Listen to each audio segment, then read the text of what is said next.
This is Kim Hughes, and I'm excited to be with you today and share with you some great information on how you can build your business from the back end so that the front end is doing wonderful. As the real estate market evolves, staying ahead isn't just about closing deals anymore. It's about how you adapt with your buyers to what your sellers need and to what the industry is demanding.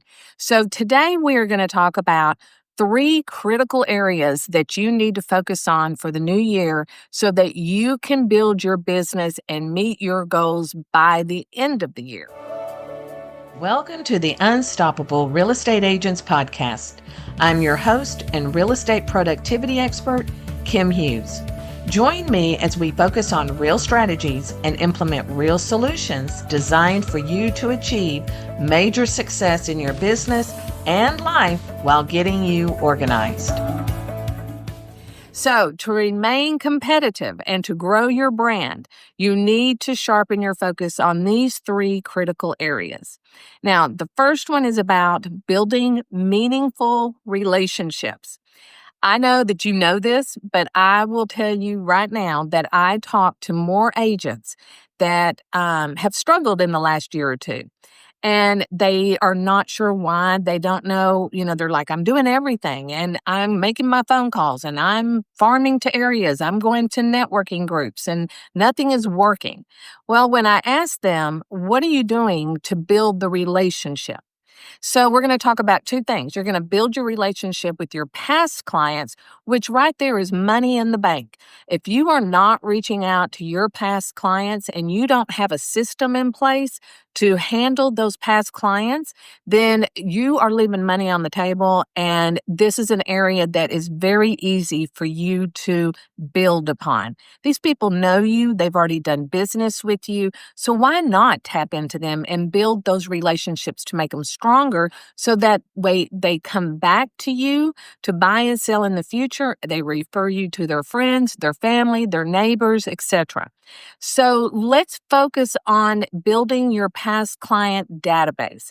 If you don't have them in your database, that's where you need to start. Go back through your files, get all their information, and put it into your CRM and tag them as a past buyer or a past seller.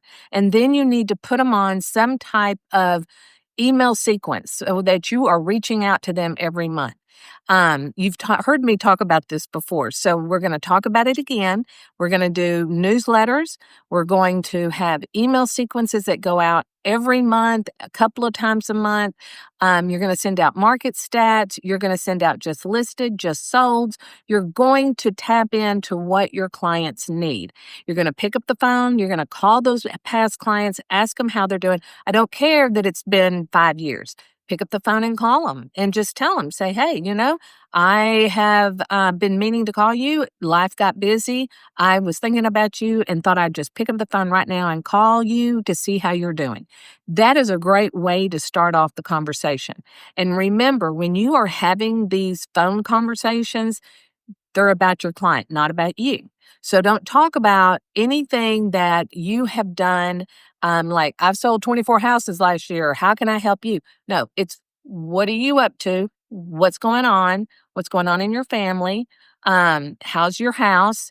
Is there anything that you need? I'm always here. I have a great list of vendors if you need anything from a roof to carpet to plumbing.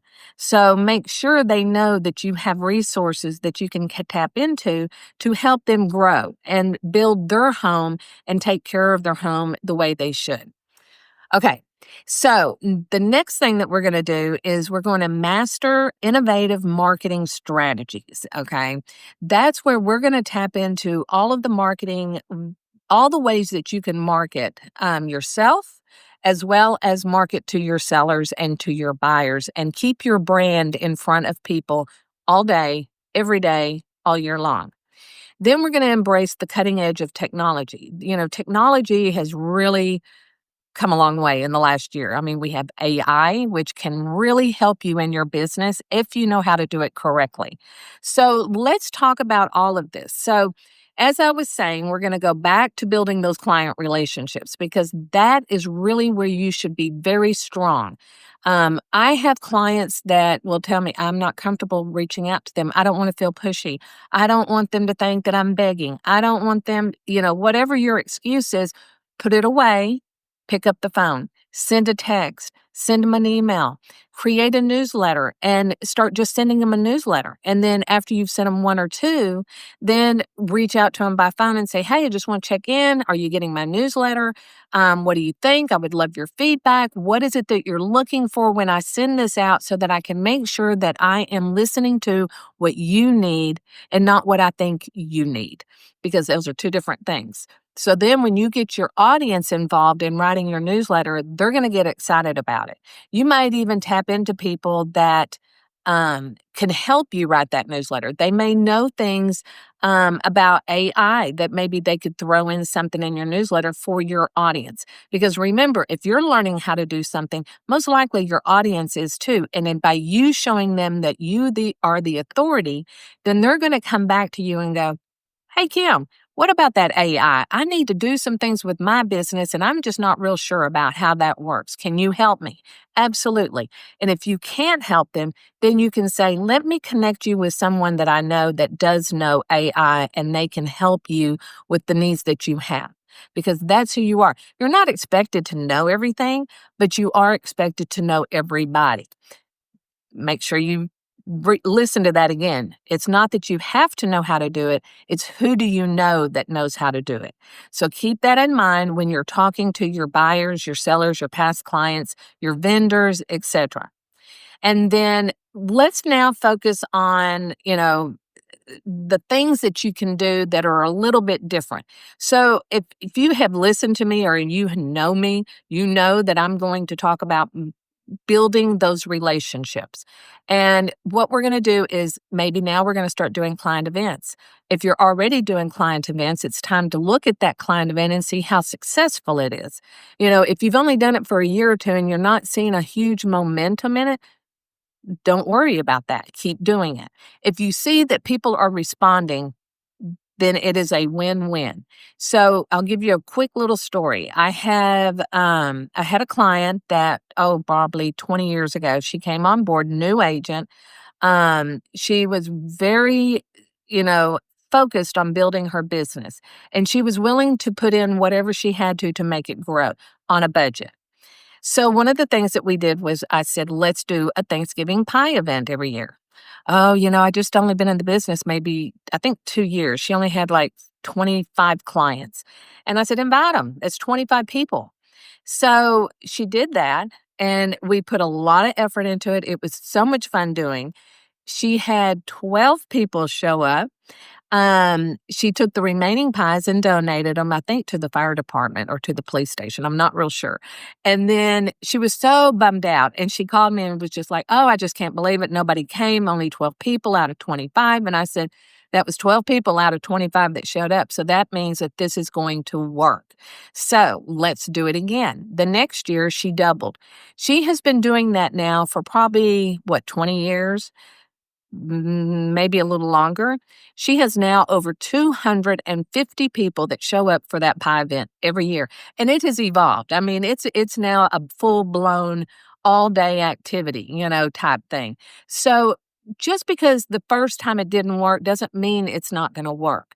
It's kind of like with me, if I put something out there and I only get one response, then that tells me it's working. I just need to be better. I need to be more consistent and adjust as I grow this, because the more you pay attention to what everybody needs, the more you're going to be able to give them.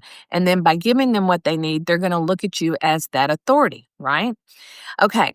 So then when you want to stay in touch with your database, talking about your past clients as well, your vendors, you need to have them all on their own email sequence. So you don't want to send the same email to a buyer that you helped last year, the same email that you would send to a seller, because they did two different things. So you want to make sure that you create email sequences that talk to the seller, talk to the buyer, the renter, the investor, the property management, whatever that is that your niche is, then make sure that you have an email sequence that talks to that audience and it comes from you.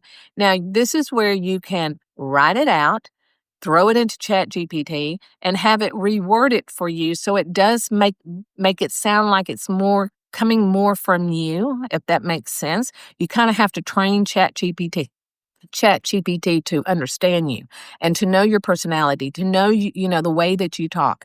So there are some things that you could put in there that could help you write these email sequences. And then we're going to also give them value, the value driven communication. So, this is where you're going to share your newsletter with marketing insights, with things that are going on in your community, um, you know, anything that has to do with what's going on. Even if you have like a little baseball team that's making it to the state, you want to put that in the newsletter because that's community driven. If you know that the big winter dance is coming up at the high school, you want to talk about it, and wish the kids a lot of fun and be safe and all that good stuff. That's showing that you are paying attention and that you're involved. Okay. Now, I could talk on this topic all day, but we're going to move on. So now we're going to look at number two. And number two is the technology and the digital marketing. Now, this has really come a long way. And there is no reason why you should not have the most stellar marketing pieces out there.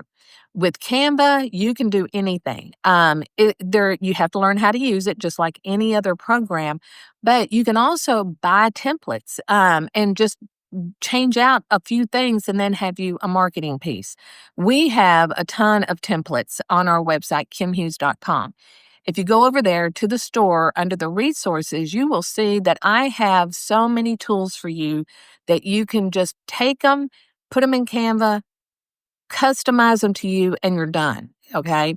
If you don't know how to use Canva, then there's plenty of tutorials out there, or reach out to us. We'll help you put them together. But it's important that you know that your marketing pieces, if you haven't updated them since probably 3 to 5 years ago, it's time to review them and update them to today's style, to today's, what people are looking for and everything. You don't want to be a copycat, but you do want to change with the trend, right? So let's focus on that. Let's go through all of your marketing pieces and see what you still need and what you need to update. Okay. The other thing is your social media. So creating that consistency can be a challenge if you don't enjoy social media. And a lot of people don't. I mean, I could take it or leave it. I enjoy it because I can stay in touch with my friends from high school, from college, from where we used to live, to my kids, my family, everything. But at the same time, if it went away tomorrow, it probably wouldn't bother me because it is a time sucker. So you got to be able to manage that when you focus on building your social media, don't get in there and start looking at what everybody else is doing because then an hour later, you're right back where you were and you didn't get started on anything. And now you've spent an hour and lost that. It's gone. You can't get it back. So let's really focus on what you're putting out there on Instagram. What are you putting on Facebook, LinkedIn? If you use TikTok, Pinterest, these are all engaging social media platforms. So what you put out, you need to always have a call of action. And that call of action could be anything as if you would like, to know what the market stats are in today's world or in our neighborhood or in our community, click on the link below and I'll send them to you. Or I'll send you a quick video, or click here for my video on the latest market conditions and put that video on YouTube, put it on your website. When you put it on your website, you're driving traffic to the website. So you could put it on YouTube and then take that link and put it on your website. So you're still getting the statistics on YouTube, but people are going to your website, building up your SEO. It's a strategy. So believe me, just put it on YouTube, put it on your website, send people to your website to watch the video. And then we're going to talk about the tools that you need to be automated. This is your CRM. You should have a strategy of every time you talk to someone, you look at them and say, okay, where do I put Kim? She is talking about moving 6 months from now to my area. She needs to sell her home where she is now, and she's ready to buy in this price range in this area, etc. So now she needs an agent to sell her home. So you're going to introduce her to that agent and you're going to get your referral fee. Then when she sells, she's moving here. So now you're selling her the house, you're making your commission there. You see, you're making two different types of income. So make sure that if you have people moving into your area, make sure that you know if they already have an agent to sell their property or not. If they don't, then introduce them to an agent. If you don't know an agent in that market, find you an agent. Make sure they're a good one and they have a good reputation and they'll take good care of your client. Okay. So that's where you're building your networking. And you need to put them on a different campaign or a different email sequence. We send out, some of our agents send out little tips every month to their real estate agents that they know, their referrals in their networking group. They send out little newsletter with just real estate information, so you can do all kinds of things to stay in touch with those agents.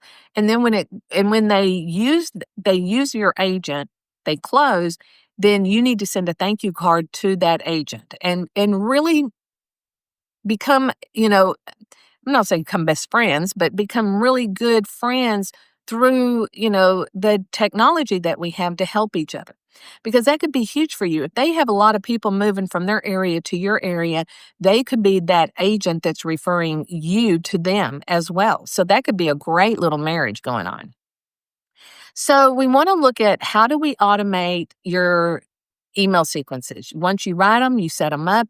The CRM, you tell it how many times you want it to go out, when, where, what time, everything.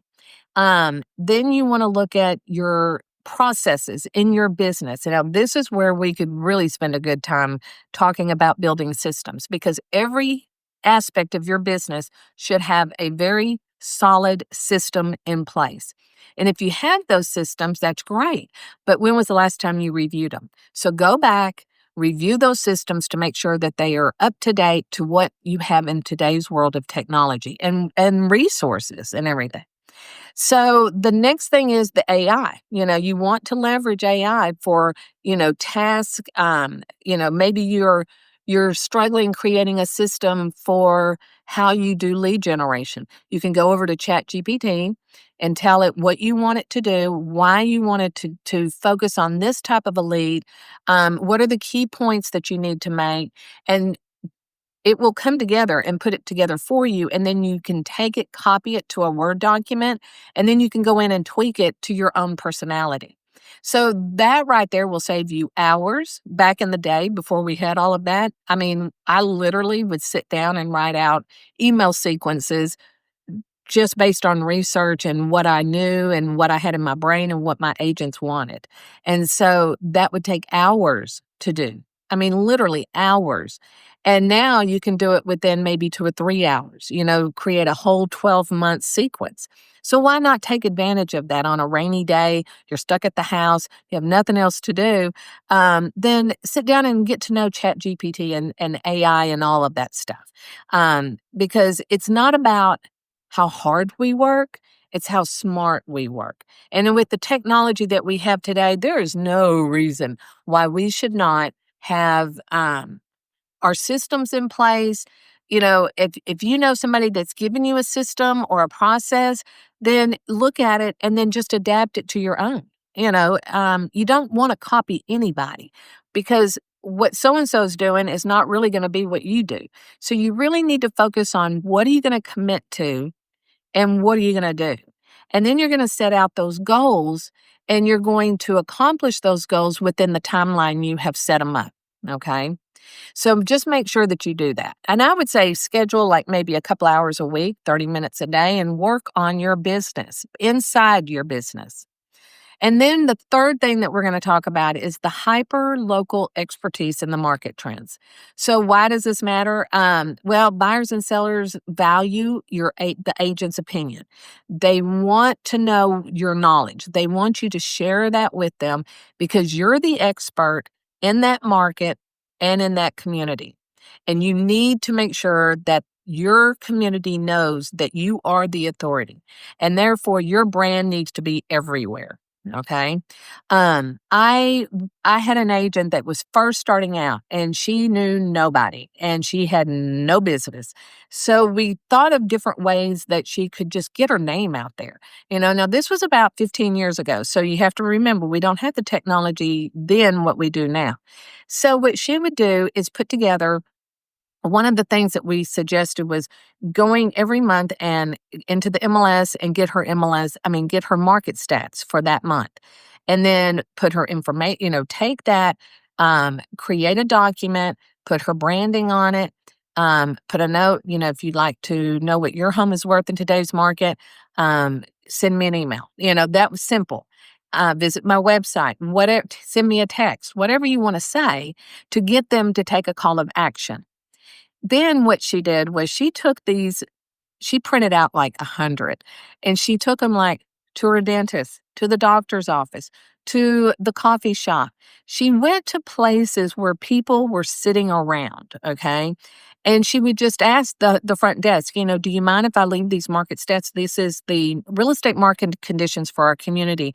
And while you have your clients here, they can look at this information and stay informed. And, this is a great way for you to get in the door, but it's also a huge thing for that business to say, sure, because now people are going, man, they have all kinds of stuff for us to do while we're waiting.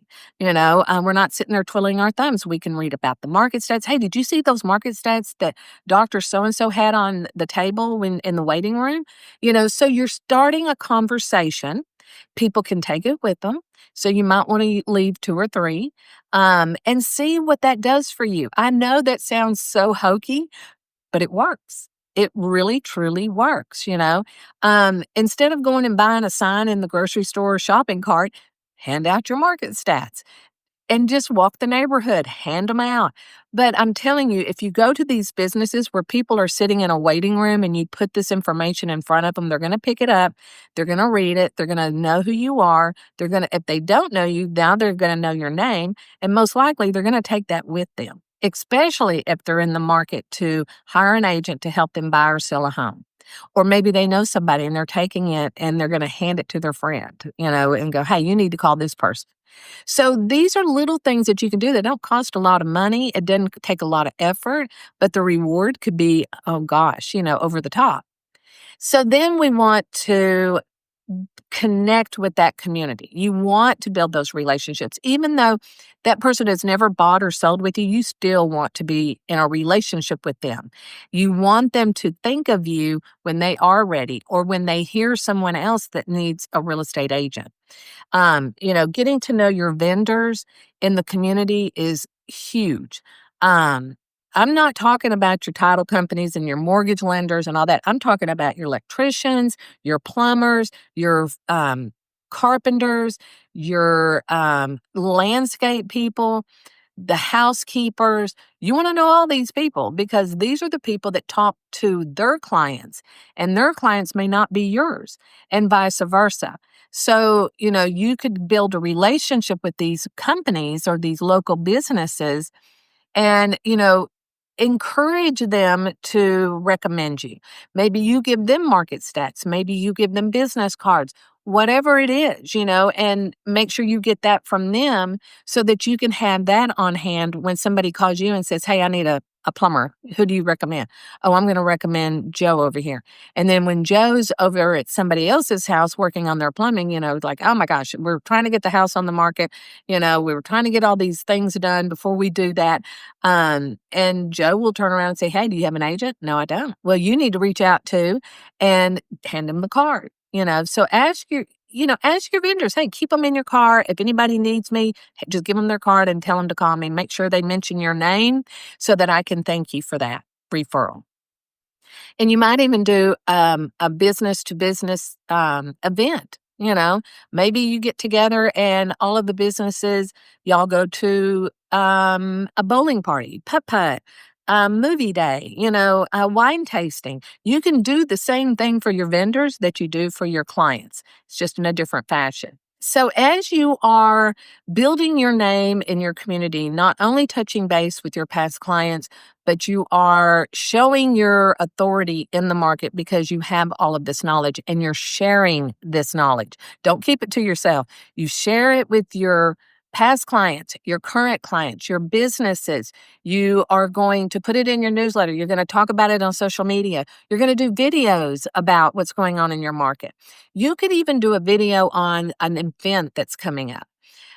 If there's something that's going on in your community every Friday, you could do a little video that talks about, hey, here's some events that you can do this weekend. Some are family friendly, some are not. Pick and choose.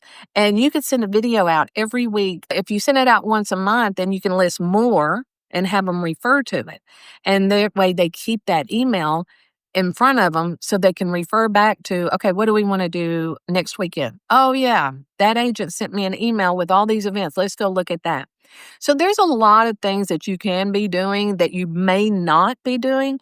And if you're looking for some really good ways to start out the new year and you had good intentions last year to do all of this and you just didn't get around to it, let's make it a priority. If you need help in any of these areas, you can reach out to us and we'll be happy to have a conversation with you. We offer a 30-minute consultation anyway that's complimentary, so take advantage of it. And then, let's talk about what you can do because your market is going to be different from anybody else's. And the way that you approach it is going to be different than everybody else's. Doesn't mean the same idea can't be used. It's just different the way you put it together. So what I would like to do in closing is to ask you to take 5 minutes and write down 3 things that you can do to stay competitive this year. If you just apply a couple of the things that we've talked about today, then you are going to see your business grow. We are already seeing in this year that usually January is more of a quiet month. We're focusing on goal setting for the business, our personal goals, and what of our clients' goals and everything. So that's the whole month of January. We have already taken several contracts. We have new listings coming in. So that is showing us that this year is going to be a really good year for real estate. So let's not just be one of those agents that says, I'm going to make 25 calls today to cold leads. Do that, but also make 5 phone calls to past clients and touch base with them and spread out that a little bit. Don't be so focused on one area. Spread it out and do the phone calls to the cold leads. Do the past client calls. Maybe you do 3 past client phone calls, 10 cold leads, touch base with 2 businesses in the community. That's a lot right there. Then create a marketing strategy, of how you're going to stay in front of people. What are you doing to farm in a market, farm a neighborhood? So there's a lot that you can be doing. So it could be that when you get finished listening to this, you could just sit down and just dump a bunch of stuff and then schedule a call with us and let's go over it and help you get focused on making this your best year. Thank you so much for joining me today. I hope that this gives you a little excitement. It gives you something to think about and maybe a new way that you can reach out to your audience and build your brand so that you can become the authority if you're not already. If you enjoyed this information today, I really would appreciate it if you would like us, subscribe, give us a review, anything that you do that can help our channel grow because we really want to deliver really good information that you can implement into your business as soon as you can. So thank you so much and we'll see you next time. Bye. Thank you so much for tuning in. And if you know someone, and I bet you do, who would appreciate this podcast, please share it with them. As a reminder, this podcast can be delivered directly to your favorite device by using the subscribe links you can find in the show notes below or over at unstoppablerealestateagents.com. Remember, it takes as much energy to wish as it does to plan. Have a great day.